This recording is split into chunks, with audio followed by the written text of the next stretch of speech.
1300개 장기요양기관이 선택한 기관, 신뢰할 수 있는 기관, 창업 경영지원 1등 기업 국회요.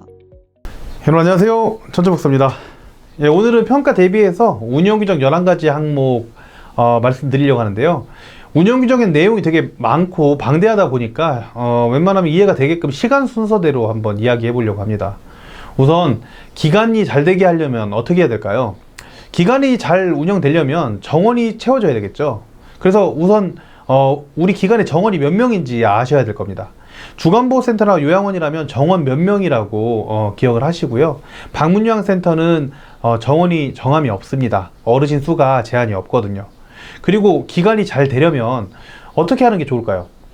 어르신을 아무래도 많이 모셔야 되겠죠. 정원이 있다면 정원을 꽉꽉 채우시는 것이 굉장히 좋을 거잖아요. 어르신을 보통 우리는 이용자라고 하는데요.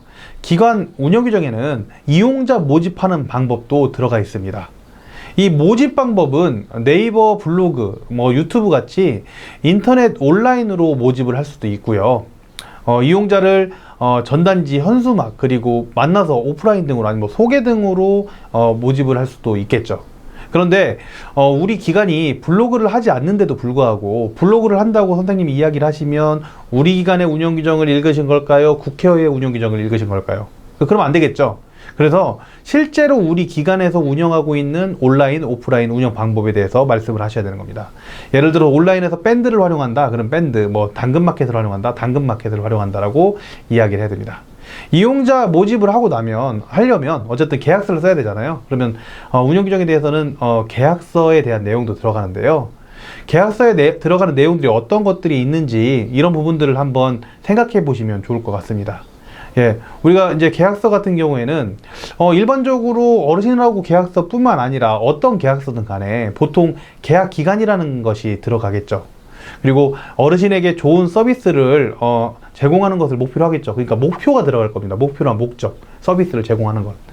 그리고 이 계약을 하기 위해서는 어르신과 보호자는 뭐가 제일 중요할까요? 이용료가 궁금할 거예요. 그래서 이용료가 들어갑니다. 서비스 비용 말고도 주간보호나 요양원 같은 경우에 식재료비, 아니면 상급 침실 이용료 같은 어르신이 모든 돈을 부담해야 되는 그런 비급여 부담금, 그러니까 그 밖의 비용 부담액도 포함해서 들어가 있을 겁니다. 그리고 계약을 하려면 신원 인수인의 권리 의무도 아셔야 돼요. 어르신을 모시는 우리가 신원 인수인이라고 합니다. 말이 어렵죠. 신원을 인수한다. 우리가 어르신을 모시는 거니까 이 권리 의무를 알아야 될까요? 몰라야 될까요? 권리도 알아야 되고 의무도 알아야 되겠죠. 그래서 그런 내용들이 운영 규정에 들어가 있습니다. 또 계약이 시작이 있으면 끝나는 경우도 있겠죠. 그래서 계약서에는 계약 해제는 어떻게 할 것인가, 언제 계약 해제가 되는가, 이런 내용도 있을 거예요. 이용료를 좀 더 자세하게 한번 설명해 볼게요. 이용료는 매년 변경됩니다. 보통 만약 서비스 횟수나 시간이 변경되면 비용도 변경돼야 되겠죠. 그러니까 이용료 비용 변경 방법에 대한 절차도 알려줘야 보호자나 수급자가 헷갈리지 않을 거예요. 만약에 이용 비용에 대해서 모두 다 선생님도 알고 다 알아보셨다면 문제가 생겼을 때 배상 책임 범위에 대해서, 그리고 또 배상 책임이 면책되는 범위에 대해서도 알고 계셔야 될 겁니다. 모든 사고가 다 선생님 잘못은 아니니까요. 이게 서비스 제공자의 배상 책임 및 면책 사항이라는 거예요.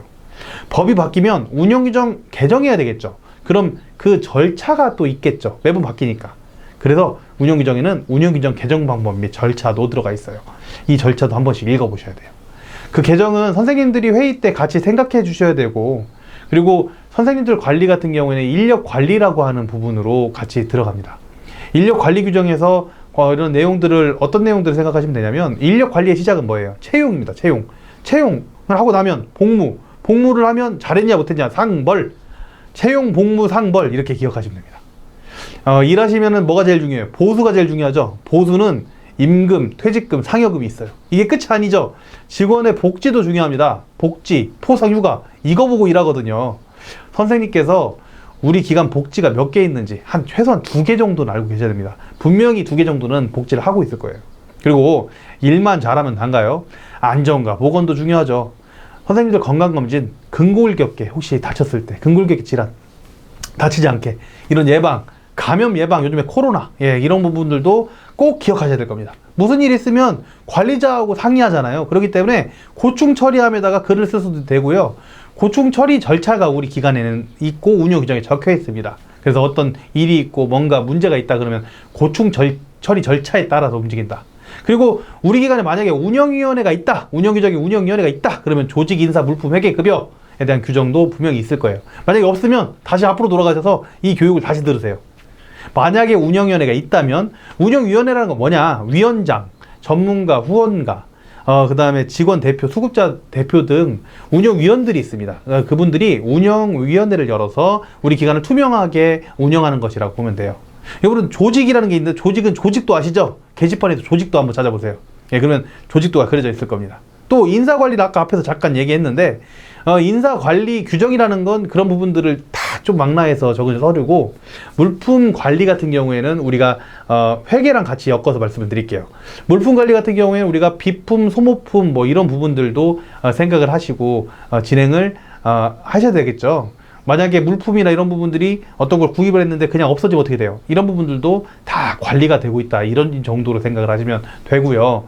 회계 같은 경우에도 실제 우리가 돈을 공단에서 이제 받아서 쓰잖아요. 그러면 그 재무회계 규칙이라는 게 있어요. 그래서 장기형 재무회계 규칙에 맞게끔 회계 규정을, 우리 내규를 만들어 놓은 게 회계 규정이라는 게 있습니다.